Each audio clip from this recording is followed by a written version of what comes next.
Hi everyone, and thank you so much for joining us for this October edition of the iNACOL Research and Review webinar series. Before we get started, what we like to do is see where everybody is joining us from. So if you could use your indicators to let us know where you are joining us from on this map, that would be great.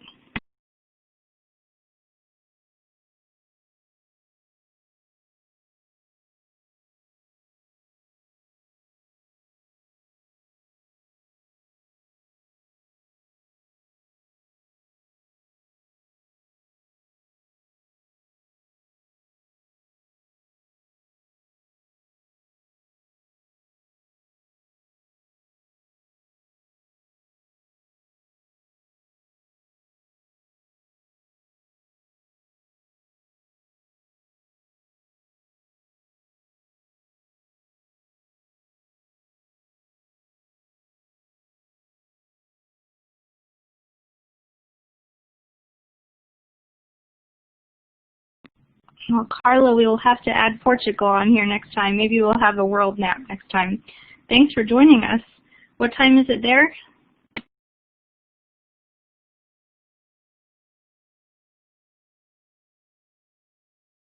Oh, so it's not too late then. Well, thank you so much for joining us. I'm going to go ahead and advance the slide. So we are very excited to have 3 representatives from the Michigan Virtual Learning Research Institute joining us today to talk about the Research Clearinghouse for K-12 blended and online learning. I'm going to go ahead and introduce them. Dr. Friedoff is the Director of Online Learning Research and Innovation at the Michigan Virtual Learning Research Institute. Dr. Friedoff earned his PhD in Educational Technologies from Michigan State University and specializes in data-driven decision-making, analysis of student and teacher performance, course evaluation, and data optimization. Dr. Friedoff also has experience teaching in face-to-face and online settings, having taught undergraduate and graduate-level courses in both face-to-face and online formats. Before earning his PhD, he taught high school English in Michigan. We also have Dr. Kristen DeBruler. She is a researcher at the Michigan Virtual Learning Research Institute. Her work at the Institute has thus far focused on exploring state models of online and blended teaching endorsements and online and cyber evaluation and approval.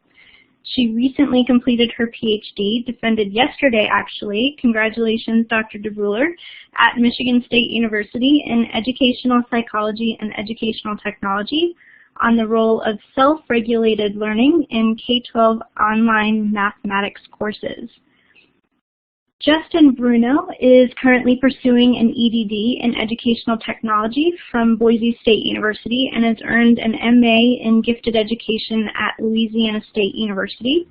He holds secondary social studies teaching certificates in the states of Louisiana and Michigan. He has worked as a graduate assistant in Louisiana State University's College of Education and taught middle school social studies. So welcome to our 3 fabulous presenters, and now I'm going to go ahead and hand it off to them.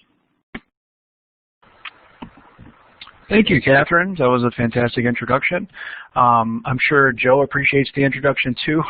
He's actually not on at the moment. He may be joining us later on in the presentation to actually maybe add a couple points of clarity for some things that we may need some clarification on. But this is Justin, and I'll be leading the discussion, and Kristen will be jumping in as well, and I believe Catherine's going to talk a little bit about some of our partnerships with iNACOL in the project as well. So today we're going to be talking about this project, the Research Clearinghouse for K-12 blended and online learning. Just to start, I'll give an overview about what the presentation will be, or how it will be formatted. We'll go through a background and evolution of the Clearinghouse project, how it started and how it kind of evolved to get where it is today. We'll go over some of its current use and its functionalities. We'll actually be looking at some of the specific things that have come out right of the Getting Started guide that we use, or that we provide for end users. And then we'll talk a little bit about some ideas for the future that we have, that we envision going forward with the project, and hopefully kind of garner some ideas from some folks in our audience as well as to how they think they may be able to use this as a resource out in the field. So just a little background information about our organization. The Michigan Virtual Learning Research Institute was established in 2012 under the operation of Michigan Virtual University. MVU, or the Michigan Virtual University, also operates the Michigan Virtual School, which is the state virtual school for the state of Michigan. We provide supplementary coursework for K-12 students across the state as well as across the country. The Research Institute specifically, when it was created, was charged with producing original research and reports in an attempt to inform the K-12 knowledge base and inform policy going forward regarding online and blended learning.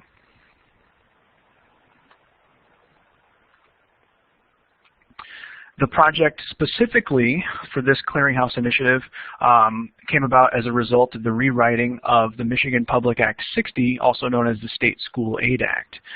Specific language in the legislation requires this initiative or this clearinghouse to be established, and it requires it to provide the requires it to house research reports, academic studies, evaluations, and other information related to online learning. So basically a way to inform the general public as well as practitioners and researchers about current research in the field of online and blended learning.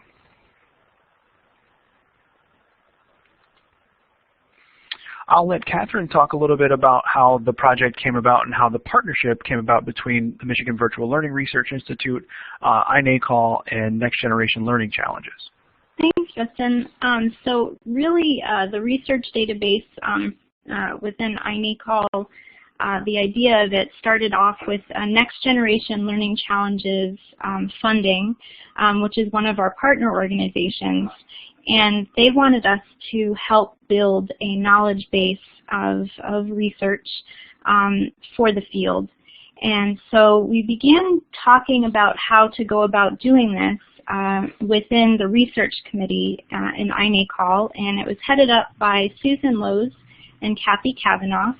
And one of the things that was really important to them was to make sure that the research database was accessible to everyone, not just professors. Usually that's about the only people who can get access to, or students who are going through education projects and doing projects within universities. So we wanted this database to be accessible to practitioners as well.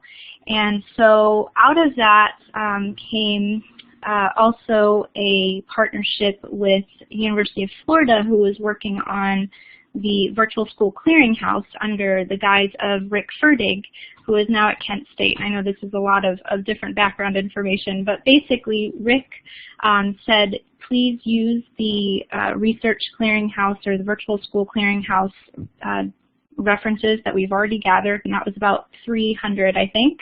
And then Joe Friedoff contacted me saying, hey, I heard you're working on this. Why don't we combine forces and work on this together? And so that was the start of our partnership. I think that about does it. If you have any other questions about the background, please let me know. Thank you, Catherine. Yeah, I'll go ahead and move to the next slide. And this kind of covers just about everything that Catherine covered. The fact that University of Florida's Virtual School Clearinghouse was kind of the laying the groundwork for the clearinghouse, our clearinghouse going forward. Since then, many of the references that are currently housed in the clearinghouse have been identified by staff here at the Michigan Virtual Learning Research Institute and iNACOL members and staff as well. So we do have here on staff, not on staff, but our staff works with some fellows for the Research Institute, and they also help to identify resources that we should be directing people toward from the clearinghouse as well.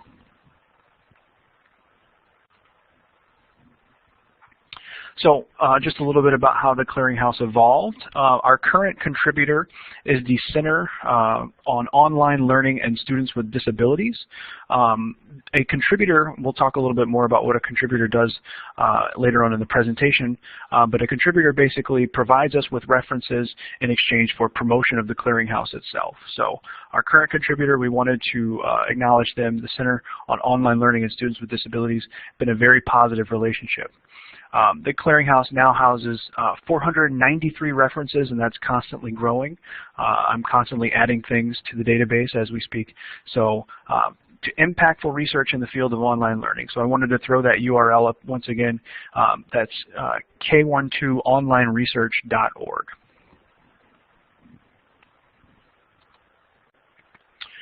So the actual functionalities and how to use the Clearinghouse. So we wanted to give some screenshots here and show what the website itself looks like.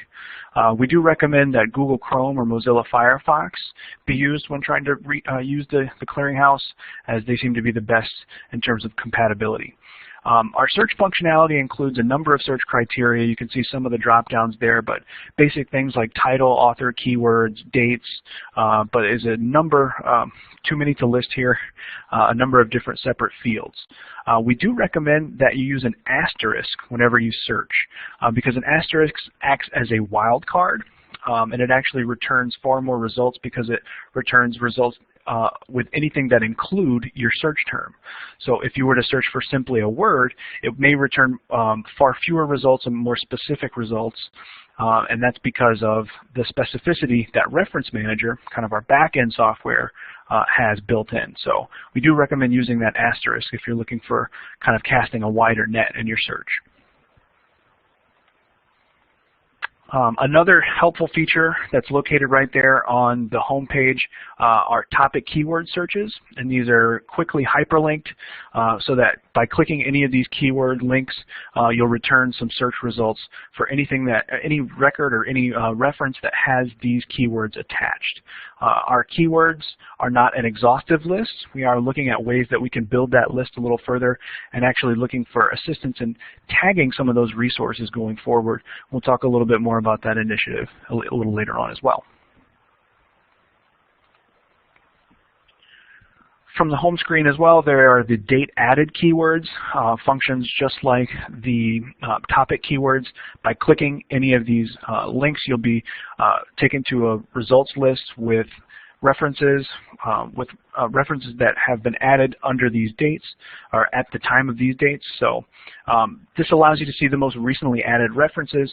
So it kind of helps practitioners or even the general public keep abreast of the most recent research in the field as it's been added to the Clearinghouse. So again, another very useful tool. And then the last kind of hyperlinked keyword search would be our project contributor keyword. Again, COLSD, C-O-L-S-D, is our only current formal contributor, but as the project grows and we expand, we do expect to be able to search pretty instantly with this one-click search functionality specific to any of our project contributors. So just another point of reference there. So once you've actually entered your search criteria, you've gotten your search results returned to you, users can click that details link next to the article or next to the reference there to kind of expand and get a better view.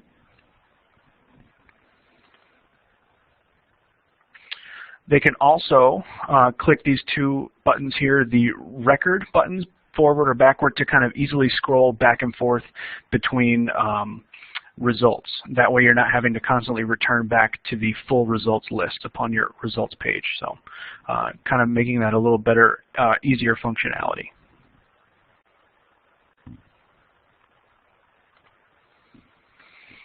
One of the more useful tools is the creation of a bibliography.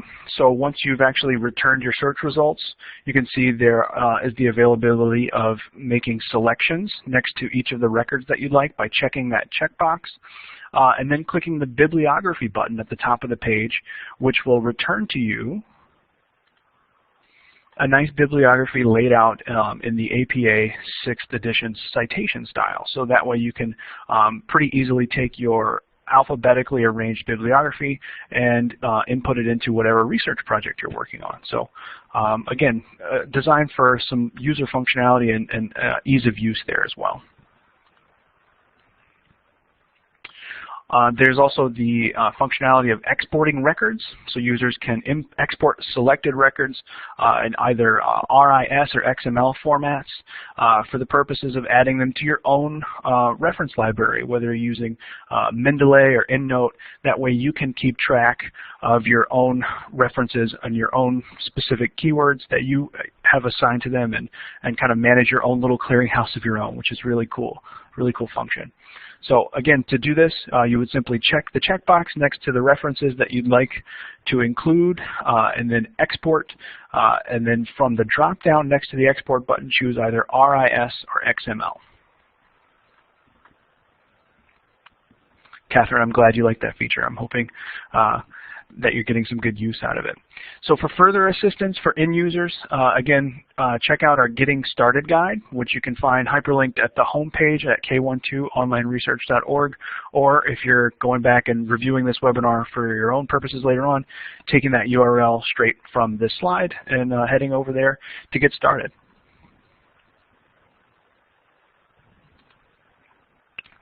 So we wanted to talk a little bit about how we envision the clearinghouse going forward, how we want the project to evolve, and where we want it to be later on down the line. So I'll let Catherine talk a little bit about contributors, who they are, and what that basic understanding is between us who manage the clearinghouse and organizations or contributors as well. Great, thanks so much, Justin. Basically, as Justin mentioned, we have right now the Center on Online Learning and Students with Disabilities, who is our current project contributor. And what they do is they send us references once a month, any new research references that have to do with K-12 blended and online learning that we can add into the database and keep the database current and useful. And we've approached other organizations, including the Friday Institute at North Carolina State University. We're also reaching out to various other institutes that do a lot of research that's based in K-12 blended and online learning. We've also been approached by other groups such as the Australian Council for Educational Research, who house what they call BOLD. It's the Blended Online Learning and Distance Education Research Bank. And they could possibly be becoming a project contributor. We're also reaching out to the 10 regional education labs, including their major research arm that is dedicated to K-12 blended and online learning, and that's called VERA. It's the Virtual Education Learning Alliance. And I believe that it's based out on the in the West United States. But if you have any ideas on who could also be contributors, please let me know. And what we do is we go through a memorandum of understanding, outlining how to contribute and how to promote the research database to people beyond the organization that partners with us. Thanks, Catherine. So we do encourage that if you work for an organization or if you believe that a certain organization might have an interest in becoming a contributor, to have a representative of that organization take a look and review at our contributor guidelines, which again are located right there on the home page, an easy link to take a look at those as well. So. Just a couple more ideas that we have about the clearinghouse going forward. We kind of envision this as being more of a crowdsourced and community-driven project that would require a lot of involvement from practitioners, researchers in the field, rather than something that's kind of got proprietary management or control over from someone at a specific institute or research institute like we have at the moment. We also want to maintain a balance of growth while still ensuring that the references that we have housed are quality. We know just by looking at the research trends that the field is constantly growing. We're probably at a point here of unprecedented status and size, so we know that the resources are only going to continue to grow, and the number of resources are only going to continue to grow, but we still want to make sure that we're directing people to quality peer-reviewed research articles. So we also are looking at some ideas on sustainability, what we can do to make this more of a sustainable project going forward, looking at some value-add opportunities, like possibly linking to paywalled articles from certain contributors or from certain publishers, and having a memorandum of understanding between certain contributors or certain publishers based upon traffic pointed to from the Clearinghouse website. So some ideas that we've kind of tossed about, these are kind of very nebulous at the moment, and we're looking to kind of hash these out as the project continues to grow.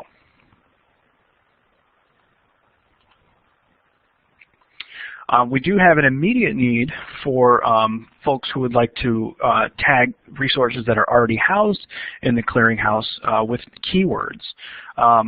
We have some ideas about how we might arrange an understanding, and again, this is a little different from contributors and the relationship between the contributor, but someone who possibly works in the field. I believe someone who actually works with Catherine at iNACOL has expressed some interest in doing some keyword tagging for us, but some ideas that we have would be like selecting featured keywords for each month and rotating between certain individuals who have been designated as keyword taggers. Interested individuals could always survey a certain set of resources that are already housed in the Clearinghouse, taking a look at all of the clearinghouses and then taking a subset of those and tagging them with one specific keyword if they were to pertain to that keyword, or identifying resources already in your EndNote or Mendeley library that you have that are also housed in the Clearinghouse, and then submitting those or tagging those as well. So just some ideas we have. We'd like to maybe formalize those processes a little bit further, again, as the project moves forward and grows.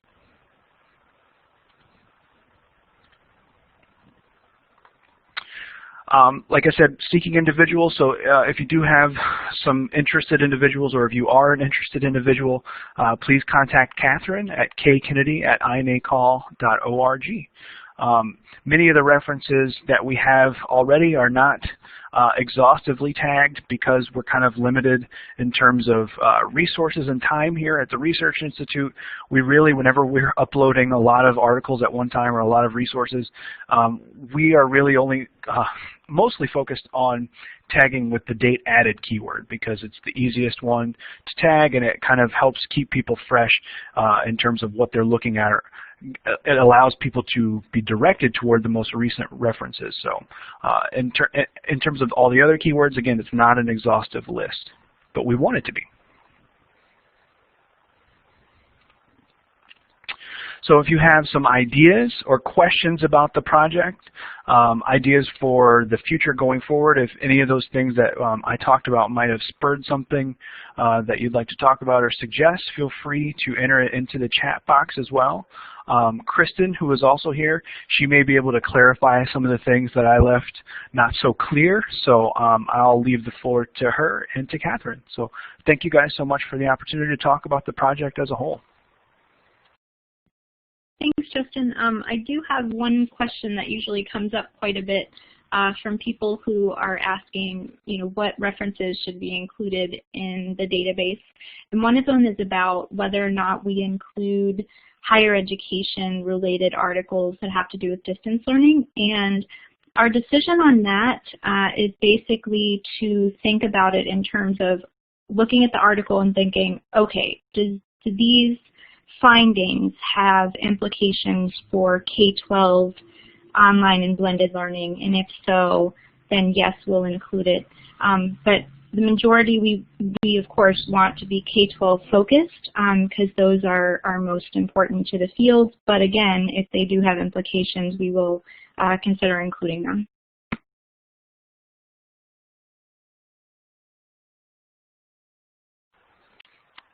Thank you, Catherine. Elaine, I see you have a question about whether dissertations or just peer-reviewed published papers are included. I'm going to let Kristen handle that question because she knows a little bit more about what decisions are made about specific resources. Sure, thanks, Justin. Elaine, yes, we do include dissertations. We, unless I'm mistaken, we have a few up there already, but we also include a number of reports and other sort of anything that's been put out there for online K-12 that we feel is a quality resource, not just restricted to peer-reviewed publications, are up in the clearinghouse. And we welcome, if you have a dissertation you've done and you want us to put it up, we're happy to do that. Or if you know of any reports, send them our way and we'll put those up as well.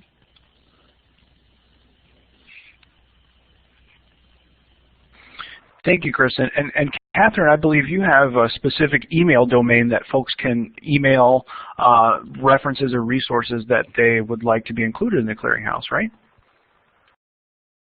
I think that's the clearinghouse at mvu.org. Kristen, is that right? That's right, Catherine. I'm putting that in the chat box right now. Yeah, so if you want to, or if you go into the clearinghouse and you see anything that's missing or that you would like to be considered to add, please go ahead and email. That particular email address is for all of the project collaborators that work on looking at all of the reports that go in. So send it there and one of us will respond.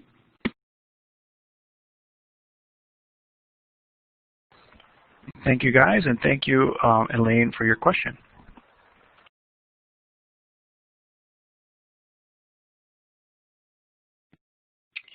Could you talk maybe a little bit about the formatting for the references that are submitted, if you'd like people to include abstracts possibly? Sure, I can say a little bit about that, Catherine. Just a general rule, we like as much information as you can give us. For instance, if you have the full name of the authors, that's ideal, but certainly not required. Abstracts are, we like those as well. So a number of our articles that are available through the clearinghouse, we try to include the abstracts in those because it provides a better metric for if this is relevant to the work that you're doing or the reasons you're searching. So if you have an abstract, please include those. If you don't, again, that's not a reason to not send us those references. We often get links to reports and then we put in the information for those. So any level of information you can provide us, we are grateful for.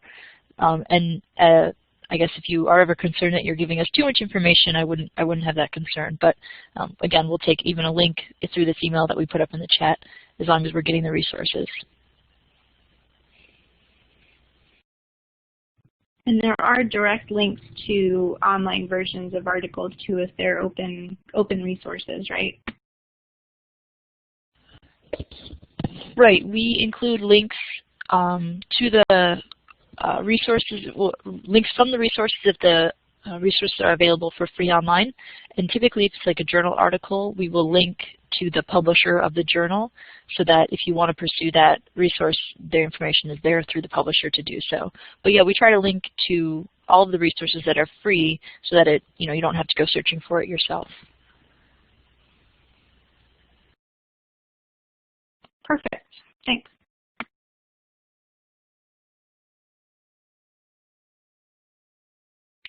Are there additional questions for the presenters?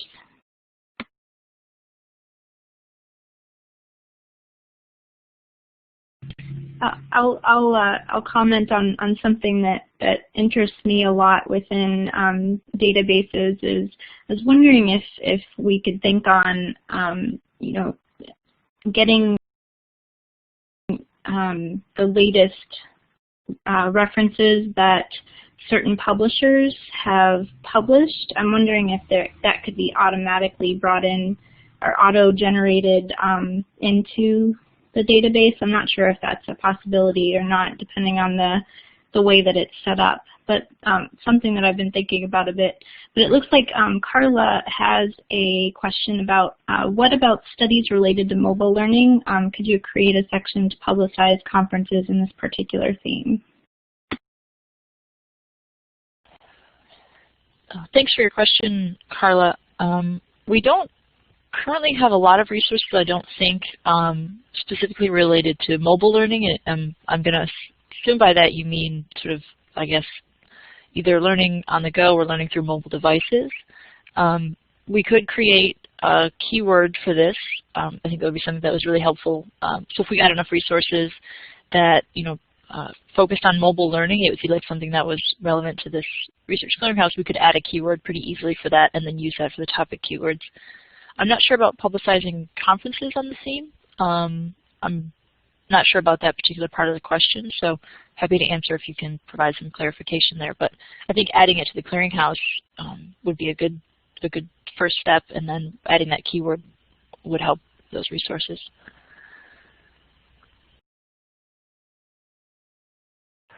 Right. I'm not sure about actually promoting or publicizing conferences that have yet to be held, but we do house conference proceedings as a reference type in the Clearinghouse. So if we have some records of conference proceedings that pertain to a certain research interest or research domain, then that would definitely be housed as well. So thank you for your question. I see another question from Beverly about envisioning public use of the Clearinghouse. One of the things that we think the Clearinghouse is particularly useful for is for the public who don't necessarily have access through a library to some of the paywall-protected research journals. So we think of this as a resource for researchers interested in online learning, but for people who aren't affiliated with the university system, it's going to be a place where they can go to get these resources that they may not know about, they may not follow all these listservs, but that they can still access for free. We haven't had anyone necessarily come to us for assistance yet. It's still relatively new, and I think we just had our full launch pretty recently still. But I know we have had people in all 50 states access the Clearinghouse, so it seems to be getting out there and gaining momentum. I see another question about, has iNACOL begun to do research projects, and if so, will you include data resources to the Clearinghouse? Catherine, I will let you answer this one as the iNACOL representative. Great, thank you. So yes, Tracy, we have begun research projects, one that is going to be published within the next 2 weeks, fingers crossed. We're finalizing the publication process for this one, is on blended teaching, and we did that with the Idaho Digital Learning Academy. It was a project that began, oh gosh, probably in February or March, I think. So data is just being completed on that. We also have a research service that we just started with some of the Next Generation Learning Challenges grantee programs. So schools that have been given money from the Next Generation Learning Challenges grants. And so what I'm doing there is coordinating researchers with them to align with what they want research being done in their programs. So, and this is a service that we offer to all of our programs, our member programs, and beyond our member programs as well. So if you know of a program that wants to do research with iNACOL, please let me know. We have a great researcher community that I can tap into easily. Depending on the topic, I'll match you with the researcher that's interested in doing research within that area. In terms of linking these research projects to the Clearinghouse, that's definitely what we're going to be doing. And the more and more data we get, the more and more it'll be readily available on the Clearinghouse.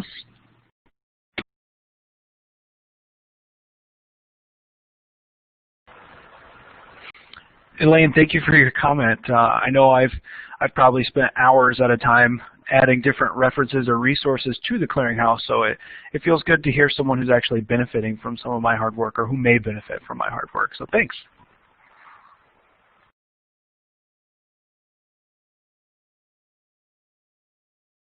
Any additional questions for Kristen and Justin?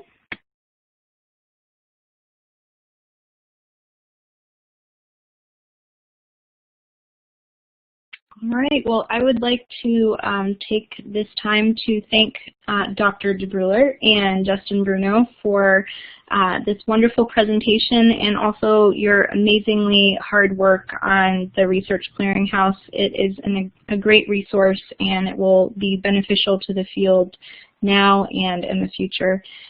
Thanks, everybody, for joining us, and hopefully we'll see you in the next couple weeks at the iNACOL Symposium. Safe travels, everyone.